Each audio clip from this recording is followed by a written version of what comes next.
A very, very, very good evening to all of you, our viewers. We are delighted each time we know that you are there waiting to watch this particular program, Health Pod. I believe your day has been a good one, and we had an exciting week. I believe we all know that Tuesday, the 17th, was World Hypertension Day. And because here at Health Pod and in this particular month we are looking at nutrition, we cannot just let that untalked about. So I believe that you are doing a lot to control hypertension out of your body, but of course in your family as well. EDRINE MUKALAZI is my name, and I welcome you to Health Pod. Health Pod is brought to you by Makerere University School of Public Health, together with Church of Uganda Family TV. This is the only platform where we disseminate for you researched and proven content about maternal health and early childhood development. So you shouldn't miss any single episode every single Friday at exactly 7 p.m. like it is now. And we are delighted. Previously we had CHRISTINAH NUWAHEREZA on set taking us through what obesity is and the magnitude of obesity. We are delighted that she is here again to take us through another important aspect, another important topic under obesity. CHRISTINAH, we are delighted that we have you today again. Thank you, Edwin. Yes, I know you're busy, but thank you so much for sparing this time amidst your busy schedule. We are delighted. Thank you. I'm also happy to be here with you today. Yeah, and I believe the Health Pod team is really glad and proud of you. So, we are talking about nutrition, and we introduced something about obesity. Yes. In our previous episode, and we know that we've just commemorated the World Hypertension Day, and among the things you told us last time was that if obesity is not tamed, then it can cause hypertension. I think it will be so suicidal if we don't, if I don't let you talk about hypertension just a little before we proceed to today's topic. Oh, wow. Thank you. Yes. So, but we will come along we shall talk about it as we go along, because it's one of the things we will talk just about. Just a word to encourage people, maybe to tell them how dangerous hypertension can be, if especially in young ones now, because last time we looked at the magnitude and it was really scary. And there's a threatening report from the World Health Organization that by 2030, at least 1.28 billion will be hypertensive. This is so scary. So really, just a word to our viewers so that they can secure their lives. And then when you secure your life, you secure your future as well. That's true. Yeah, good evening, our dear viewers. I'm really delighted to be here again. And as we discuss today on our childhood obesity, Mr. Edwin asked me to talk about hypertension. We all know hypertension it's a disorder to everyone. When your blood pressure goes beyond normal or it's out of range, then we will say you're hypertensive.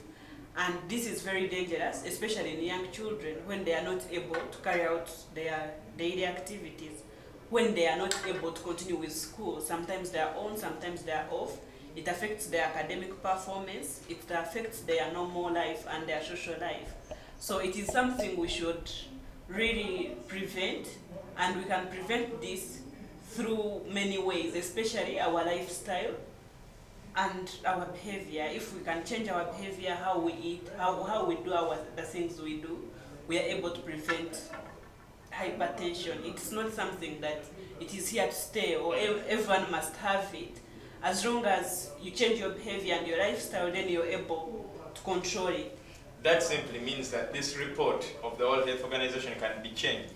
Yes, exactly. We can change it, so that is the good news. Yes. Well, CHRISTINAH, today I want us to talk about the consequences, especially talk about obesity. What are the consequences that come by with obesity? Yeah, as we looked at obesity last time, Yes. we looked at obesity having different causes, and we talked about them in detail. But today, as we look at consequences of obesity, there are many consequences that come along with obesity and overweight. Among them, we can group them into three. We can call them medical consequences, then we can have the social consequences and the academic consequences. Even academic? Yes. Wow. Yes. So this is an interesting conversation now. Yes. So when we look at the medical consequences of obesity, we see that actually it's proven, research proven, that most people who are obese or who have been overweight, they are likely to suffer from type 2 diabetes. So this means that if our children are obese, they are likely to become or to develop type 2 diabetes at an early age, which is very dangerous. When we all know how diabetes is and how it treats people.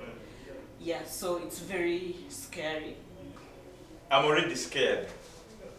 Yeah, that's how scary diabetes is, because we've seen that in most cases, people with diabetes don't get healed completely, and their health get compromised. Then they start developing other illnesses, and even their quality of life reduces. Yeah, true. Yeah, so you just imagine, and we used to know that this is for elderly and rich people, of course. Rich people. Here in we commonly say Buradde bw'abagagga, sometimes Buradde bw'abakadde.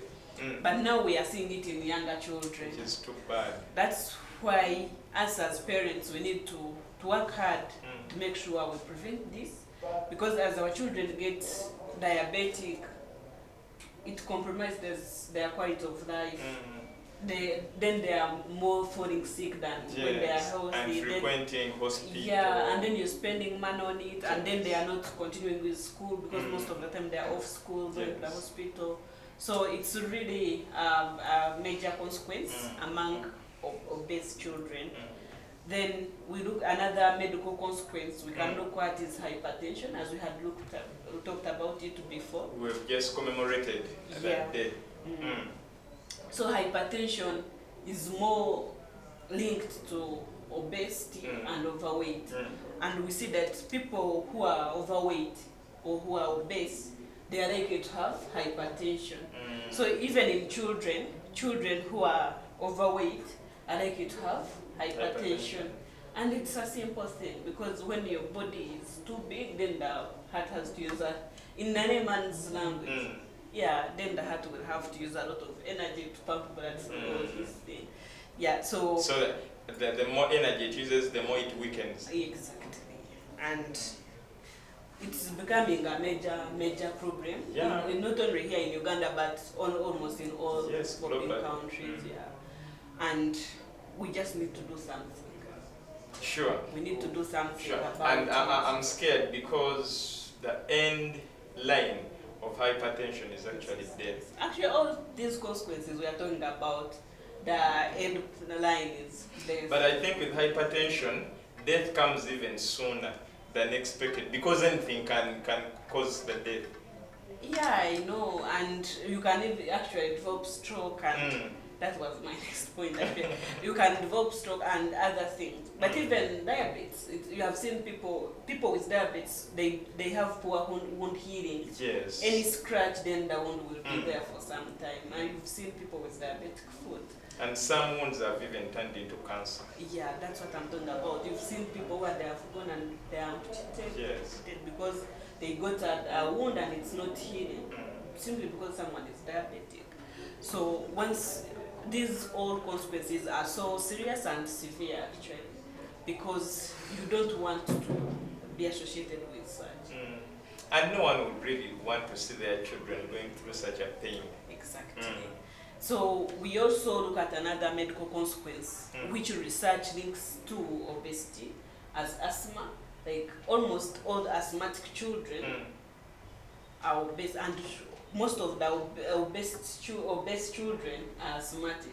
So there is a likelihood that obesity and asthma are more associated. Simply because as you grow fat and fat, the body is depositing fat everywhere around the body, and maybe this one also would include the lungs, and they would be affected. Yeah, and the bad news is that once someone is obese and they have asthma, they have poor response towards the treatment and the inhalers they use and the corticosteroids that are used. Because the whole of last month we are looking at asthma, and these are some of the things we are talking about. Yeah. Yeah, so it's very scary. I don't know if, because for someone who has been asthmatic and they become obese, now it becomes more severe. And even these people who have not been having asthma and they've become obese, they have high chances of developing asthma than those ones who are of normal weight. Yeah. So this is how dangerous obesity is. Yeah, that's how dangerous obesity is. Oof. What about social? So when we look at social consequences, we look at self-esteem. Usually, the obese children don't feel comfortable with themselves. Because they even given nicknames, Mafati, such names Big which, Mafati. Big Mafati, Fat Joe. You know, there are a lot of names that are children given. So that one also is a big consequence. They don't feel comfortable with friends and their peers. Even in school, they are being bullied, they are teased. Yeah, so that is the biggest consequence. But still, I think they also realize that we are not like the other children. They start isolating themselves from the others. Yeah, and that is the poor self-esteem. Yes. We are looking at themselves. They don't feel confident that they should be with others. They feel they are different. When you walk with your colleagues, they laugh at you. Yeah, because imagine yourself, you're putting on a trouser which your dad can fit in. Yeah, you're just 10. So, and it becomes worse when they become adolescents. And they feel they are out of the community. They feel they can't fit in. You know, when the president had just eased a lockdown, we realized that very many of the children had put on a lot of weight. And teachers had to struggle with them, because when someone sits, they find a lot of hardship to stand and move. Naturally.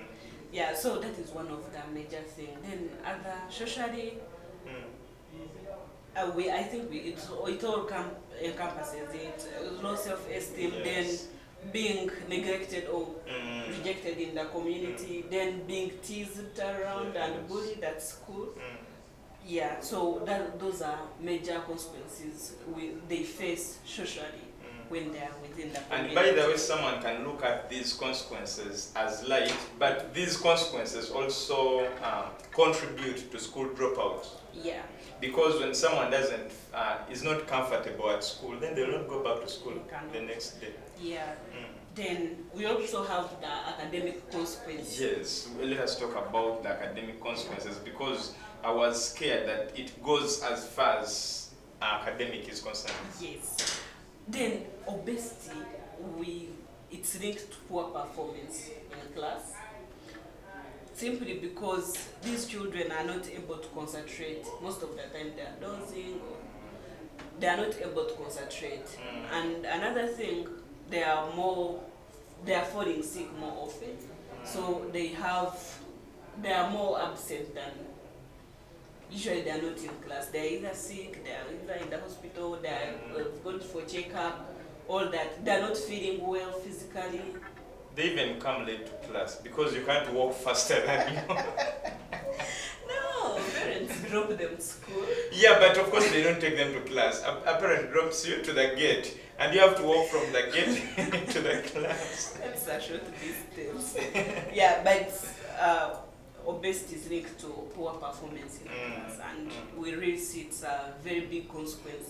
Because if you cannot be able to compete with children of your age, then that means you're lagging behind. True. Someone who would be a doctor tomorrow, then it will take you more than 5 years to be a doctor. To make matters worse, if this person is a slow learner. Yeah. Well, Christina, Let us take a short commercial break, but when we come back, we are continuing with a discussion on obesity in children.